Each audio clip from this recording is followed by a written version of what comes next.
আসসালামু আলাইকুম। আশা করছি সবাই খুব ভালো আছেন। আমি রুমা আছি আপনাদের সাথে। তো আজকে দেখুন এত সুন্দর ফুল নিয়ে চলে এসেছি আপনাদের সামনে, মাশাআল্লাহ। তো সবসময় তো আমি অনেক দিন পর আসলে ফুল গাছ নিয়ে আসলাম। আমার তো বেশিরভাগই হচ্ছে পাতার বাহার, যে পাতাবাহার গাছগুলা হয়ে থাকে, পথস জাতীয় গাছ আমার বেশি। তো এই গাছটা নিয়েও কিন্তু আমি অনেক আগে ভিডিও একটা দিয়েছিলাম, এত পরিমাণে ফুলও ফুটেছিল। তো অনেক দিন পর আবার সেই গাছটা নিয়ে চলে এসেছি। আর এটা কিন্তু 2 থেকে 3 বার অলরেডি আমার গাছে ফুল হয়ে গিয়েছে। তো গাছটা ছিল হচ্ছে ছাদে। তো এবার আসলে ছাদ থেকে নিয়ে এসেছি, যে এত সুন্দর ফুল আপনাদের সঙ্গে একটু শেয়ার না করলে কেমন হবে বলেন তো। তো গাছটাতে এত ফুল কিভাবে হলো, এবং এই গাছগুলা আপনারা কিভাবে চিনতে পারবেন, মানে পাতাগুলা কিন্তু সব একই রকম দেখা যায়। তো কোন পাতা দেখে আপনি বুঝতে পারবেন যে এটা হচ্ছে কি কালারের ফুল হবে। যেমন দেখুন, এই যে যে পাতাটা দেখতে পাচ্ছেন, এই পাতা কিন্তু এরকম হলুদ ফুল হবে না। এই হলুদ ফুল হবে হচ্ছে একদম একটু চিকন চিকন পাতাগুলা, যেগুলো কিছুটা ডালের মতো দেখা যায়। এই যে দেখুন, এখানে যে পাতাগুলা দেখাচ্ছে, এইটাগুলো কিন্তু ওই পাতা থেকে একটু কম চ্যাপ্টা, এই পাতাগুলো একটু চিকন চিকন দেখা যাচ্ছে। তো এরকম চিকন পাতা দেখে যদি আপনি গাছ কেনেন, তাহলে বুঝবেন যে এই গাছে আপনার অন্য কালারের ফুল হবে। আর যে গাছটা আপনি এইরকম একটা পাতা দেখবেন, সেই গাছের ফুল কিন্তু এরকম পিঙ্ক কালার হবে। তো নামটা হয়তো বলছি কি না মনে নেই, এই গাছের নাম রেইন লিলি। তো রেইন লিলি মানেই হচ্ছে বৃষ্টির সময় প্রচুর পরিমাণে ফুল হয়, সেটা তো দেখতেই পাচ্ছেন, আপনাদের সামনেই আছে। তো ভালো একটা টিপস কিন্তু আপনাদেরকে দিয়ে দিলাম, যে এই পাতা দেখেও গাছের কালারের ফুল আপনি চিনতে পারবেন, যে পাতা কোন পাতা কেমন থাকলে কি কালারের ফুল হবে। তবে হলুদ এবং আরও সাদা, এরকম আমার সাদাও আছে, সাদা ফুলটা এখন নেই। তো সাদা ফুলেরও কিন্তু ওইরকম চিকন কালারের পাতা, কালার না, চিকন পাতা হয়ে থাকে। এটা দেখে কিন্তু আপনি গাছটা কিনতে পারবেন। তো এটা কিন্তু আমি একটা গুরুত্বপূর্ণ টিপস দিয়ে দিলাম।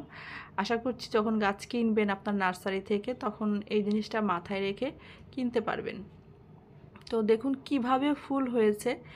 আসলে এই গাছগুলো মানে এত সহজ একটা গাছ, মানে কোনো খাবার যদি আপনি দিতে না পারেন, তাহলে কিন্তু কোনো সমস্যা নাই। খাবার না দিলে যে ফুল হবে না তা কিন্তু নয়। তবে ফুল গাছ মানেই হচ্ছে একটু রোদের প্রয়োজন আছে, আলো বাতাসের প্রয়োজন আছে এবং এই গাছটাতে বৃষ্টির খুব প্রয়োজন। যত বৃষ্টির পানি পাবে দেখবেন প্রচুর পরিমাণে বৃষ্টি হচ্ছে, আপনার গাছে কোনো ফুল নাই। হঠাৎ করে দেখবেন বৃষ্টিও শেষ, আপনার গাছে ফুলও এসে ভরে গিয়েছে। মানে হঠাৎ করে রাত্রেই দেখবেন পরের দিন সকালে গাছে ফুল এসে গেছে। এই গাছগুলো এমনই। তো বৃষ্টির পানি কিন্তু অবশ্যই দিতে হবে।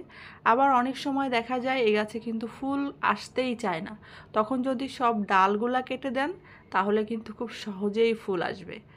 ঠিক আছে, আমি অনেকগুলা টিপস আপনাদের দিয়ে দিচ্ছি, এটা কিন্তু খুবই গুরুত্বপূর্ণ একটা টিপস। এটা আরও একটা গুরুত্বপূর্ণ টিপস, যে ফুল গাছে যখন ফুল না আসবেন ডাল কেটে দিবেন, এবং সেটা একটু বৃষ্টির আগে আগে করবেন। বৃষ্টি পাওয়ার সঙ্গে সঙ্গে যখন নতুন পাতা বের হবার কথা, সেই নতুন পাতা বের না হয়ে গাছে নতুন ফুলের কড়ি আসবে। আর এই গাছটা আমার ছাদে ছিল। তো ছাদে মোটামুটি রোদ পায়, আমার বারান্দা থেকে হয়তো একটু বেশি পায়। তো হয়তো আরও রোদ দিতে পারলে হয়তো আরও ফুল হতো। ছাদে কিন্তু আমার আরও অনেক গাছ আছে, এই রকমই গাছ, অনেক ফুল ফুটেছে। তো সেটা আর ভিডিও করে দেখাতে পারলাম না। তো যাই হোক, তো আমি যেখানে মানে বলবো যে যেখানে রেখেছিলাম এই গাছটা, সেখানে খুব বেশি রোদ ছিল না, অল্প রোদই পেতো, তবে আমার বারান্দা থেকে একটু বেশিই পেতো।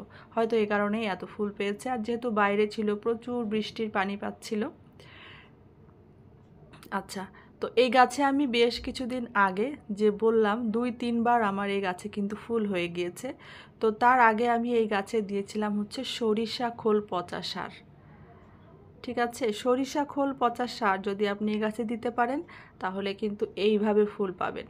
কিন্তু অনেক সময় দেখা যায় সরিষা খোল পচার সারটা ম্যানেজ করা যায় না, আবার ওটা একটু ভিজিয়ে রাখতে হয়, 2-3 দিন ভিজিয়ে তারপর দিতে হয়, অনেক গন্ধ থাকে, তো অনেকে এটা ব্যবহার করতে চায় না। তো তার পরিবর্তে আপনি আর একটা কাজ করতে পারেন, সেটা হচ্ছে যে ভার্মি কম্পোস্ট সারটা আছে, যেটা খুব সহজে আমরা নার্সারি থেকে মাত্র 50 টাকা প্যাকেটে কিনতে পারি। তো সেইটা কিনে নিয়ে এসে আপনি যেরকম আপনার গাছ থাকবে সেইভাবে আপনি ওটাকে ব্যবহার করবেন। যেমন আমার এই টবে আমি যদি ব্যবহার করি, এই টবটা যেহেতু বড় গাছে আছে, মোটামুটি একটা বড় টব, তো এই টবটাতে দেওয়ার জন্য আপনি 3 থেকে 4 মুঠ ভার্মি কম্পোস্ট ভিজিয়ে সারা রাত ভিজিয়ে রাখবেন, তারপর আপনার এই গাছে দিয়ে দিবেন। তাহলেই কিন্তু বাস, আর কোনো কিছুর প্রয়োজন নাই। আর বৃষ্টিটা অবশ্যই দিতে হবে। আর টবে গাছ লাগালে একরকম যত্ন করতে হয়, আর মাটিতে থাকলে আলাদা আলাদা যত্ন। মাটিতে থাকলে কোনো যত্নই করা লাগে না, যদি আপনি অনেক মাটিতে বলতে বোঝাতে পেরেছি কিনা, যে টব ছাড়া যে মাটিতে আমরা গাছ লাগাই, তো সেখানে কোনো কিছুর প্রয়োজন হয় না, তার যা প্রয়োজন সে নিজেই সেটা সংগ্রহ করে ফুল নিয়ে আসে। তো গাছ যখন টবে লাগানো হয় তখন কিন্তু একটা এক্সট্রা কেয়ার করা লাগে, তা না হলে কিন্তু গাছে ভালো ফল ফুল কিছুই পাওয়া যায় না। তো এই কারণে অবশ্যই এটা একটু মাথায় রাখতে হবে। তারপর হচ্ছে এই গাছের যে বীজ হয়, সেই বীজটা কিন্তু এই পিঙ্ক কালার গাছে ফুলের, মানে পিঙ্ক কালার যে ফুলটা, এই গাছে কিন্তু খুব একটা বীজ হয় না, খুব রেয়ার, মানে একেবারে একটা দুটাই হয়, কোনোটাই হয় কোনোটাই হয় না। কিন্তু হলুদ কালার, তারপর আপনার যে সাদা কালার, অন্যান্য যে কালারগুলো আছে, সেই কালারে কিন্তু খুব সুন্দর বীজ হয়, এবং সেই বীজগুলো লাগিয়ে দিলেও চারাও হয়ে যায়, তবে অনেক সময় লাগে সেখান থেকে ফুল আসতে, সেটা ম্যাচিউরড হওয়া না পর্যন্ত কিন্তু সেখান থেকে ফুল আসে না। তো তার জন্য আপনি অবশ্যই গাছের গোড়ায় যে বাল্বগুলো আছে, আর এই গাছটাকে কিন্তু আর একটা নামেও ডাকা হয়, সেটা হচ্ছে পেঁয়াজ ফুল। আমাদের এলাকায় এটা অনেক সময় পেঁয়াজ ফুলও বলতো, এখন রেইন লিলি হয়েছে। যাই হোক, তো পেঁয়াজের মতোই কিন্তু এই গাছের গোড়ায় ছোট্ট ছোট্ট পেঁয়াজের মতো থাকে, সেটাকে বাল্ব বলা হয়। সেটা উঠিয়ে আপনি লাগালেও কিন্তু আপনার গাছটা খুব দ্রুত বড় হবে এবং খুব দ্রুত ফুল চলে আসবে। বীজ থেকে আসতে একটু দেরি হয়, আর যে ডাল থেকে আপনি লাগাবেন, যে বাল্ব থেকে, সেটাতে কিন্তু খুব দ্রুত ফুল আসবে। তো এর ভিতরে ছোট্ট একটা কথা যেটা আসলে বলাই হয়নি, আর এত সুন্দর ফুল দেখে শুধু ফুলের প্রশংসাই করতে মন চাচ্ছে, আর কি বলবো এটা খুঁজেই পাচ্ছি না। তো যাই হোক, যদি আমার ভিডিওটা ভালো লেগে থাকে তাহলে অবশ্যই কিন্তু আমার চ্যানেলটাতে সাবস্ক্রাইব করে থেকে যেতে পারেন, অনুরোধ রইল, প্লিজ প্লিজ। আর একটা লাইক দিয়ে কিন্তু দেখতেই পারেন। দেখুন কত সুন্দর লাগছে, মাশাআল্লাহ কিন্তু বলতেই হবে, মাশাআল্লাহ বলতেই হবে। আল্লাহর কি অপরূপ সৃষ্টি। মনে হচ্ছে কোনো প্লাস্টিক কিছু কেটে এই গাছটা মানে তৈরি করা হয়েছে, এটা মনে হচ্ছে না যে রিয়েল, তাই না? এত সুন্দর, খুবই সুন্দর। আর এই হলুদ ফুলগুলা কিন্তু মানে একটু 2-1 দিন থাকে, আর এই একদমই গোলাপি কালারের ফুলগুলা কিন্তু আজকেই শেষ। এটা আজকে ফুটেছে, এটা আজকেই শেষ, মাত্র 1 দিন থাকে, কালকে কিন্তু এটা আর দেখা যাবে না, একদম চুপসে যাবে।